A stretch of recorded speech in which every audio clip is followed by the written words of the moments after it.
Hai, Assalamualaikum. Hari ni saya nak sambung silibus kita untuk bab yang kedua ni, iaitu dalam tajuk asid karboksilik. Okey, sebelum tu cikgu nak bagi tahu bahawa cikgu dah cuba minta dengan publisher untuk dapatkan dui bahasa, tapi memang tak ada. Jadi ni je yang mampu cikgu berikan pada awak. Okay, jadi saya rasa tak ada masalah sebab semuanya lebih kurang. Term semua tak ada masalah, lebih kurang saja. Jadi kamu boleh refer dengan buku teks kamu. Okay, sekarang kita tengok asid karboksilik. Cikgu cepatkan.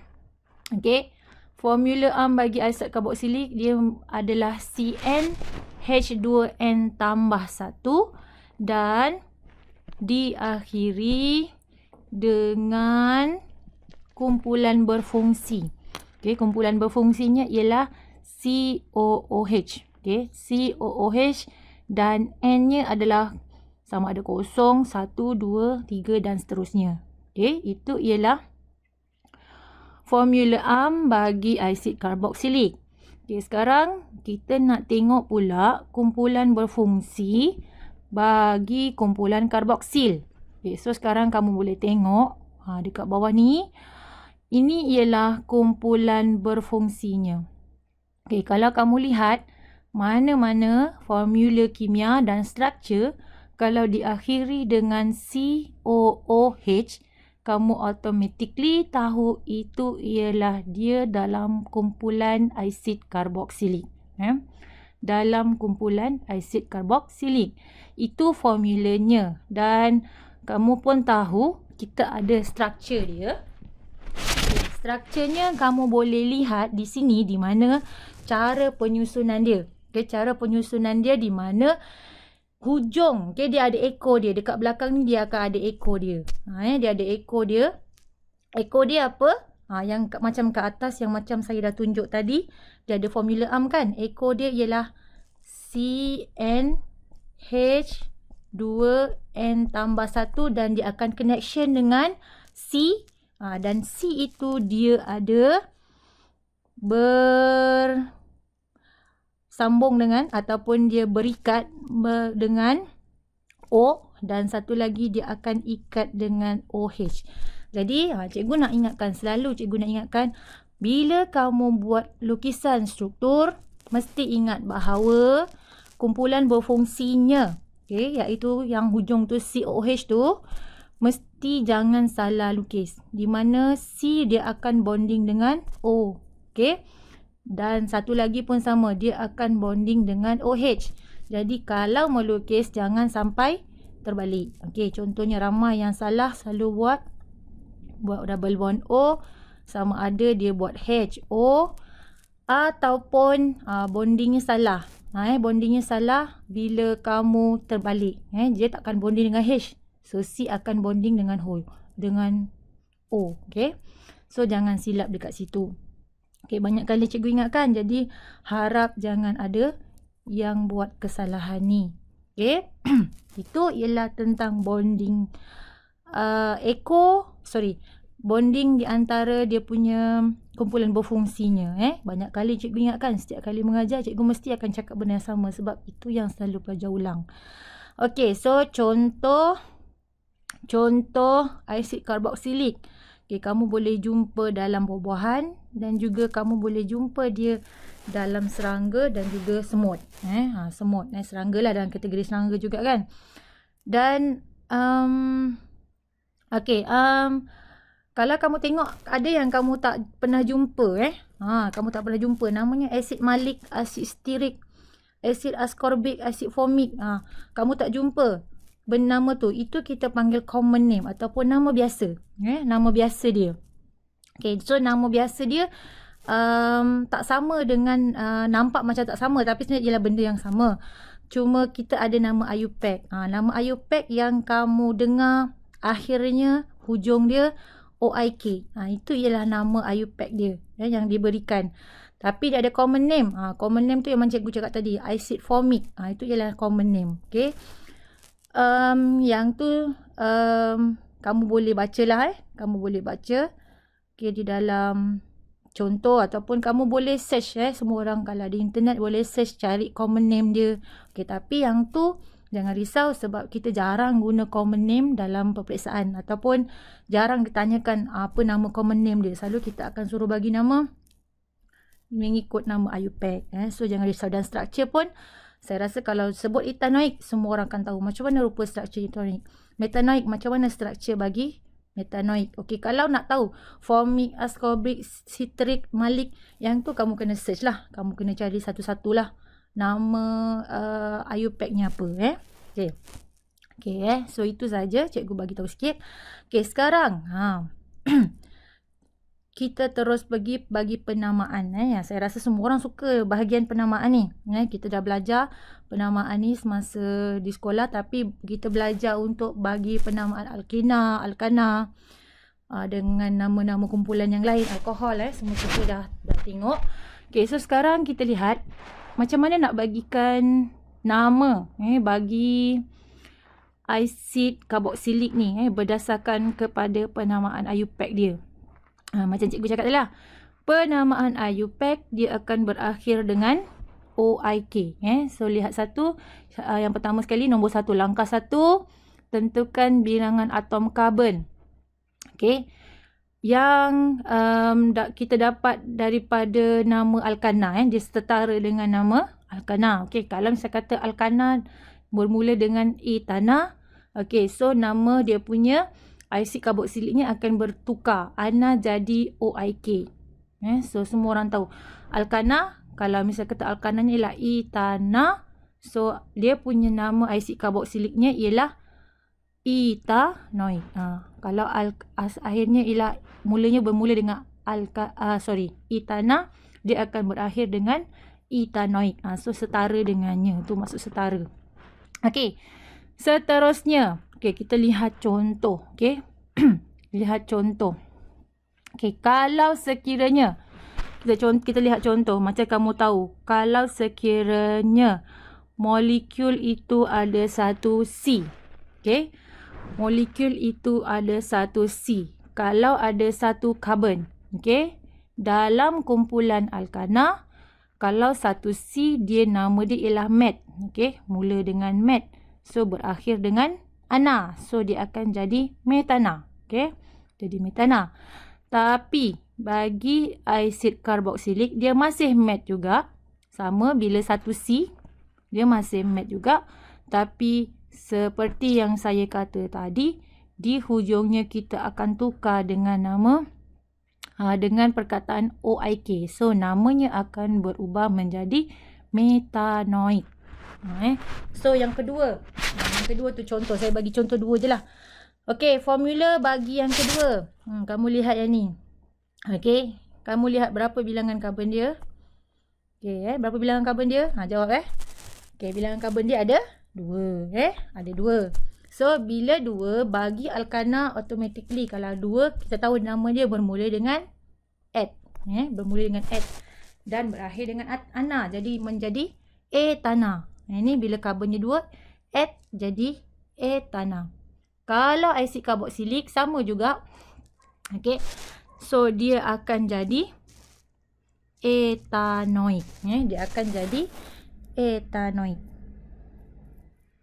Okey kalau kamu lihat dekat sini.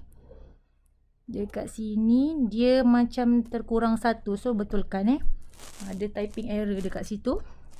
Okey. Sepatutnya ada lagi satu C dekat situ. Ada satu lagi C dekat situ. Tersilap kat sini. Ni silap. So tolong betulkanlah. So dia yang betul yang atas ni. CH3 COOH. So dia punya karbonnya ada 2 dekat situ. Okey, karbonnya ada 2. Tapi kat sini dia ada typing error. Buku saya ada typing error. Harapnya buku awak tak adalah typing error. Buku awak seharapnya tak ada typing error kat situ.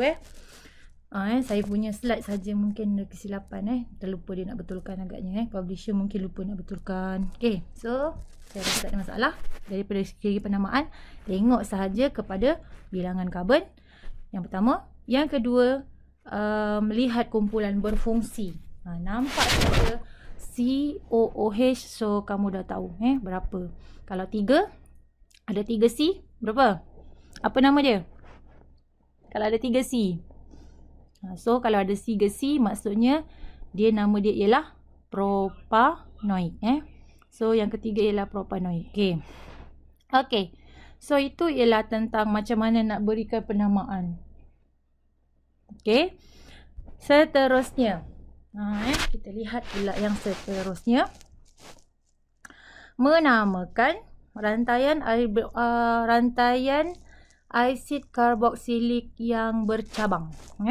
Asid karboksilik yang bercabang. Apa maksud bercabang? Ni, kalau kamu tengok di sini. Okey. Kamu tengok kat sini, ni ada cabang kat sini. Itu namanya cabang. Itu namanya cabang. Okey. So, lihat. Okey, macam biasa.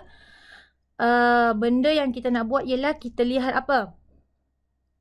Kita lihat apa yang pertama? Nama dan kumpulan yang bercabang yang ditulis sebagai awalan. Okey, nama dan kedudukan kumpulan yang bercabang ditulis sebagai awalan. Saya rasa tak payah cerita berpanjang, semua orang faham. Okey, nombor terkecil diberikan kepada atom karbon yang bergabung dengan kumpulan berfungsi karboksil. Kumpulan karboksil sentiasa berada pada permulaan atau pada hujung rantai karbon. Atom karbon pada permulaan atau hujung rantai karbon. Mana tu tempat dia? Saya rasa semua orang tahu bila kamu jumpa struktur. Apabila kamu jumpa struktur, kamu akan kira. Kira dia punya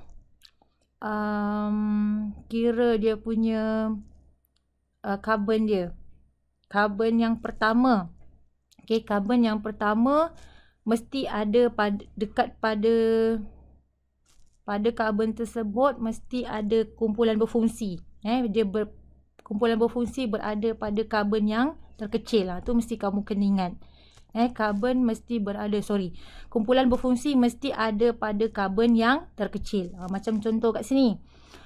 Okey, kita tengok karbon yang terkecil yang ada kumpulan berfungsinya ialah yang di sebelah kanan sekali.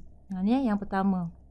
Okey, dia berada pada yang sebelah kanan sekali. Jadi kita ambil dia sebagai karbon yang pertama. So C1 sampailah C4. So kita ambil yang kedua, kita ada kira rantaian yang terpanjang. Kita ambil kira rantaian yang terpanjang sekali.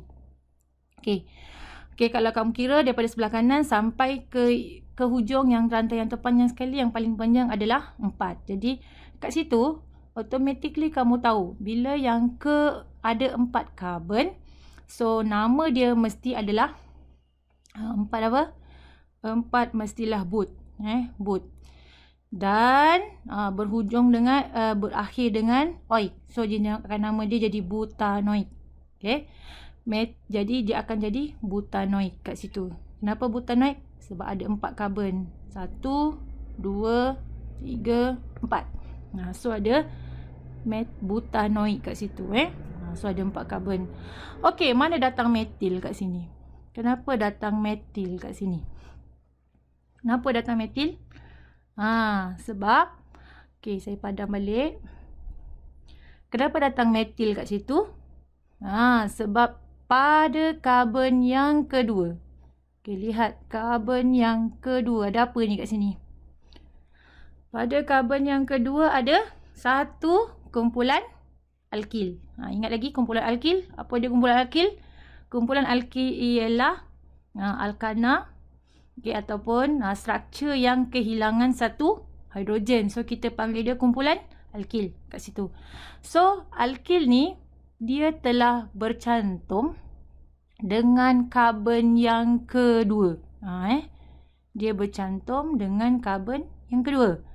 So bila dia bercantum dengan karbon yang kedua, menjadikan dia namanya akan ditambah di depan. Okey, satu kat sini kita akan tambahkan dengan metil.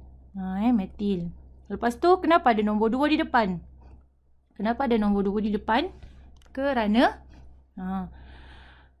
ada satu C. Seperti kamu tahu, satu karbon ialah met. So, dia akan jadi metil, dan nombor 2 ni ialah sebab kumpulan alkil ini telah bonding dengan karbon yang kedua. So, dia akan jadi 2 metil butanoik.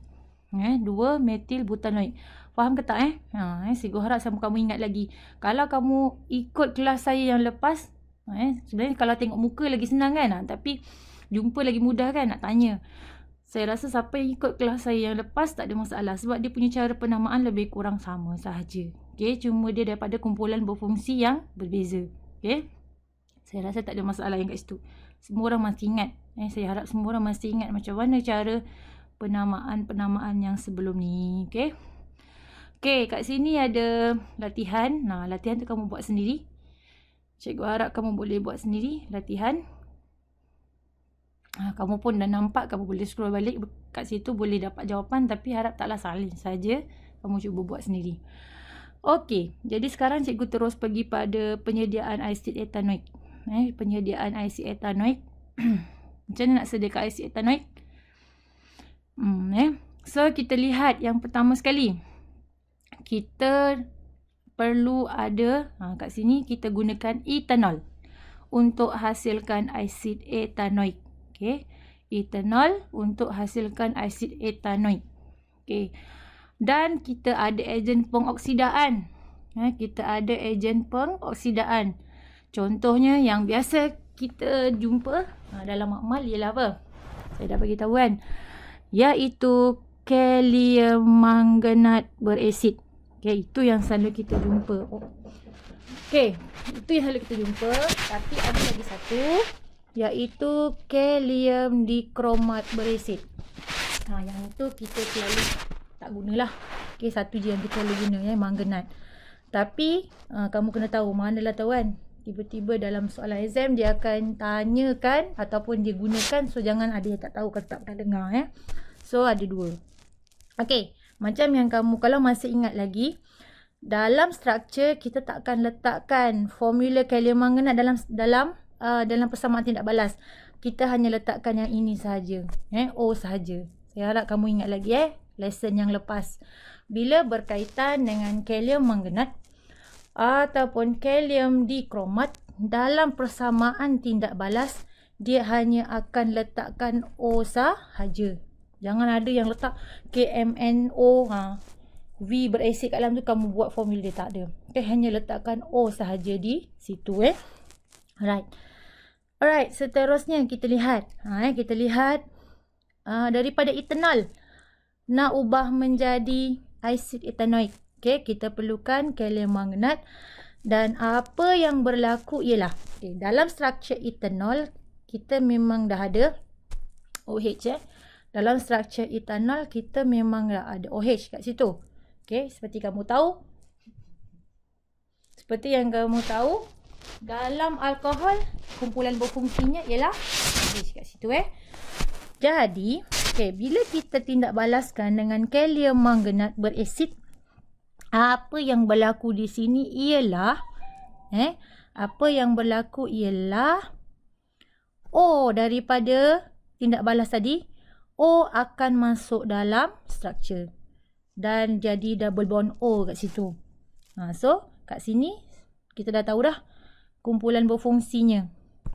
So dia dah jadi, bila O dah masuk dalam struktur, dia akan jadi kumpulan berfungsinya jadi macam ni. Okay, jadi macam tu. C double bond O dan OH. Dan satu lagi ialah hasil lainnya ialah air. Okay, saya rasa tak susah pun. Mudah saja. Okay, dekat sini daripada etanol dah ada OH, kemudian tidak balas dengan kalium manganat.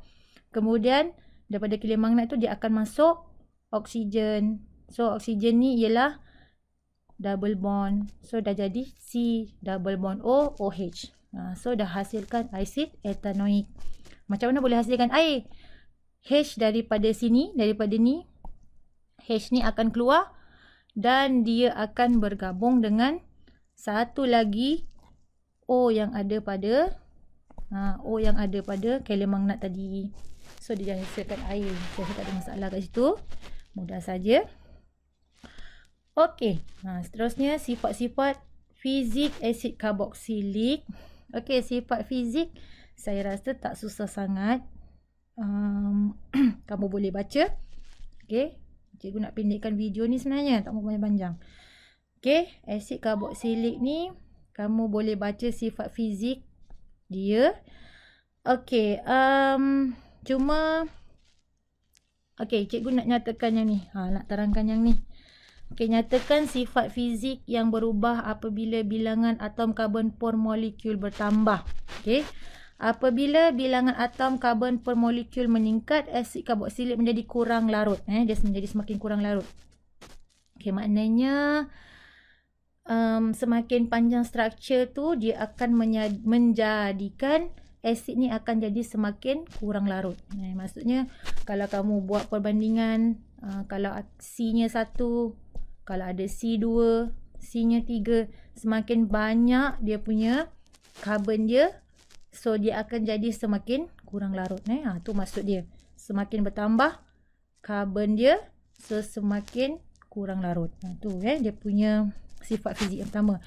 Yang kedua, bilangan atom karbon per molekul meningkat, takat didih pun juga meningkat, pun sama. Semakin dia panjang struktur dia, so dia punya takat didih dan ketumpatannya juga akan meningkat. So itu dia punya trend dia. Itu ialah trendnya. Okey. Seterusnya kita lihat sifat kimia. Okey, kita lihat sifat kimia asid karboksilik. Okey. Kita lihat yang pertama sekali. Sifat kimia yang pertama. Okey, apabila asid karboksilik bertindak balas dengan logam, hasilnya ialah garam karboksilat dan juga hidrogen. Garam karboksilat dan juga hidrogen. Itu yang pertama. Okay, so kamu tengok dia semuanya sama. Bermula dengan asid karboksilik. Okay. Tapi apa bahan yang bertindak balas tu? Okay, so hasilnya dekat sebelah kanan pun dia akan hasilkan garam karboksilat.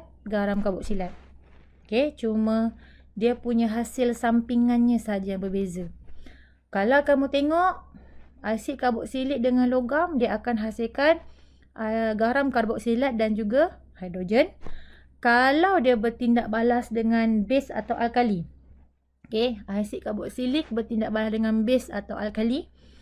Okey, dia akan juga hasilkan garam karboksilat, tapi hasil sampingan dia ialah air. So tak sama kat situ Kemudian yang ketiga, asid karboksilik campur dengan logam karbonat. Apa tu logam karbonat? Yang berakhir dengan CO3. Macam nanti kat bawah kamu boleh lihat contoh tu. Kalsium karbonat. Selalu kita bagi contoh kalsium karbonat lah. Okey. Logam karbonat ni apa saja yang akhirnya berakhir dengan CO3. Tu kan logam karbonat. Hasilnya sama juga, iaitu garam karboksilat dan juga air. Satu lagi. Bila berkaitan dengan karbonat, dia akan hasilkan satu lagi. Ni kita dah belajar dalam bab garam. Dalam bab garam kita sempat belajar benda ni. Okey, kita sempat belajar di mana? Bila logam karbonat bertindak balas, dia punya hasil sampingan dia lebih daripada yang lain. Dia ada karbon dioksida. So, asid karboksilik campur dengan logam karbonat, hasilnya ialah garam karboksilat, air dan juga karbon dioksida. Okey, ada satu lagi. Yang ni D ni. Yang D ni ialah asid karboksilik bertindak balas dengan alkohol. So, dia akan hasilkan ester dan air. Hasilkan ester dan air. Yang ni yang kita akan buat eksperimen nantilah. Okey, eksperimen nanti. Okey, nanti kita akan lihat. Dan ester ni pun ada satu lagi topik untuk ester sahaja. Okey, kita lihat. Okey, kita lihat tindak balasnya. Okey, kita ambil ada 4 tadi kan. Ada 4 tindak balas. So, kita tengok semua sekali. Okey, yang pertama Asid karboksilik bertindak balas dengan logam. Okey, kat sini logam yang kita ambil ialah logam magnesium. Okey, logam magnesium yang kita ambil. Jadi, garam karboksilat ni, nama dia, okey, nama dia, okey, kalau kamu nak tengok, nama dia akan berakhir dengan, ni, metanoat, berakhir dengan oat kat situ, Okey, kalau kamu tindak balaskan dengan dia dengan magnesium, so nama dia akan ambil dulu nama logam tersebut. Kat sini contohnya, kita ambil logam magnesium, so dia akan jadi magnesium. Okey, kemudian metanoat. Macam mana nak dapatkan metanoat tu? Okey, mula dengan magnesium, kemudian metanoat dapat daripada okey, lihat asid apa yang bertindak balas dengan logam tadi. Okey, asid yang bertindak balas dengan logam tadi ialah asid metanoik. Asid metanoik ni. Okey, jadi hasilnya masih lagi kita ambil nama logam dia dan juga nama hujungnya ialah nama asid yang kita gunakan. Kalau sekiranya contoh awak ambil asid propanoik, dia akan jadi magnesium propanoat. Macam tu Dan dia punya hasilnya ialah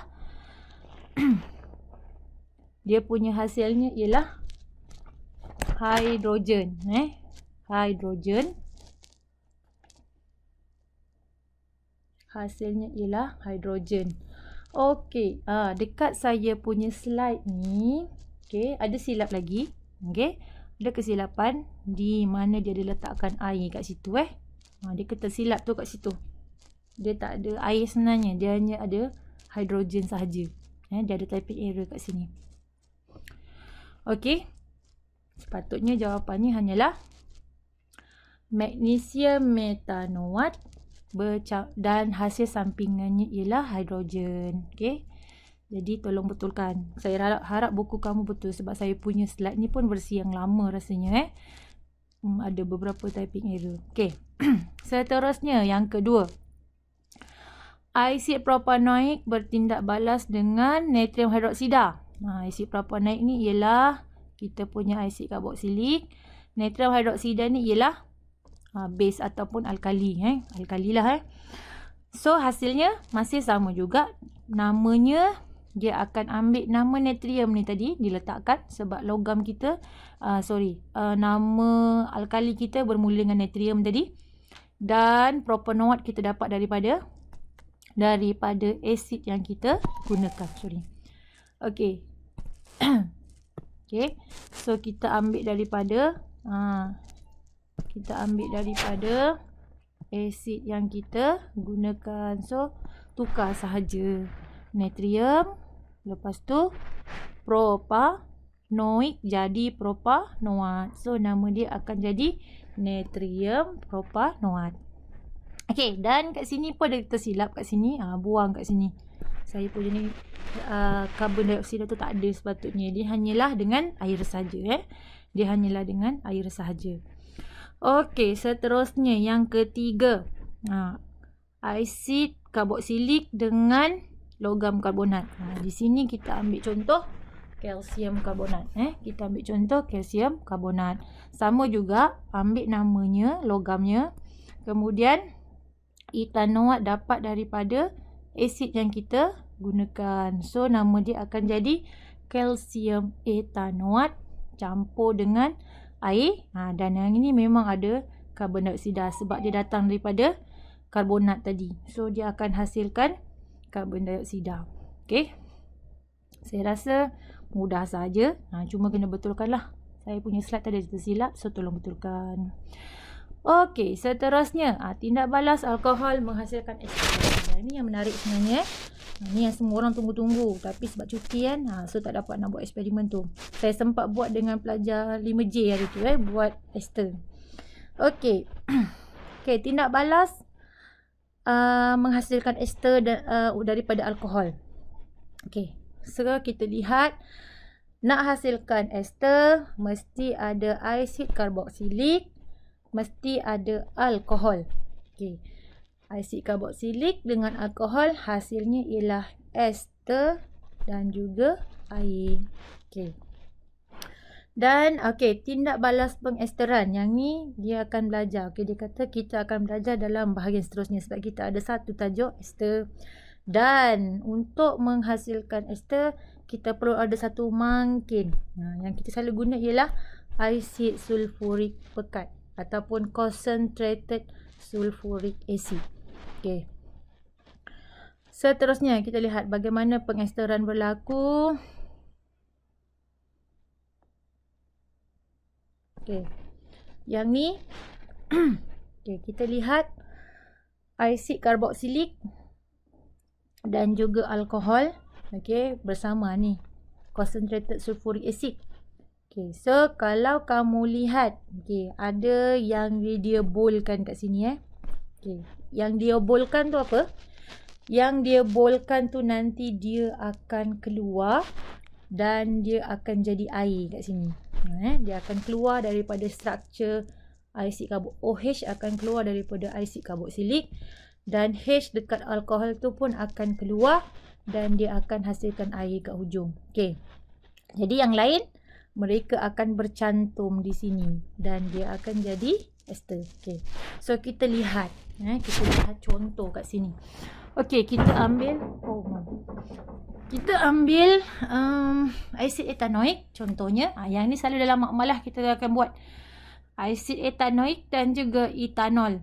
Ni hasil bau dia macam apa agaknya. Saya pernah bagi tahu lah ni. Dia akan bau macam belon tiup tu, yang belon apa dalam tiup tu kita letak dekat straw, lepas tu kita tiup. Tu dia bau dia. Agak wangi jugalah. Kita ambil asid etanoik dan juga etanol. Asid etanoik dan juga etanol. So kalau kamu lihat daripada awal ni, kamu boleh lihat kamu boleh lihat C double bond O. C double bond O dah hilang OH nya. Lepas tu yang kat sini etanol ni dia dah hilang juga H dia. So O pada etanol akan bonding dengan C. O pada etanol akan bonding dengan C. So dia bercantum. Bercantum jadi panjang kat situ. So namanya akan jadi etil etanoat dan juga hasilnya ialah air. Alright, saya rasa tak ada masalah. Mudah sahaja. Bagaimana menamakan? Seterusnya. Panjang tak jaduk ni? Macam panjang dah kan kita punya video. Kita lihat menamakan ester. Menamakan ester. Bahagian pertama adalah daripada nama komponen alkohol dan bahagian kedua adalah daripada nama komponen asid karboksilik.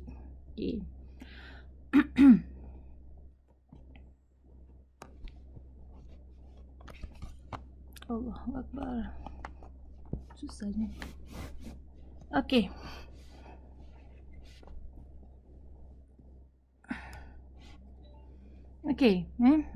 Kita lihat walaupun strukturnya kita lihat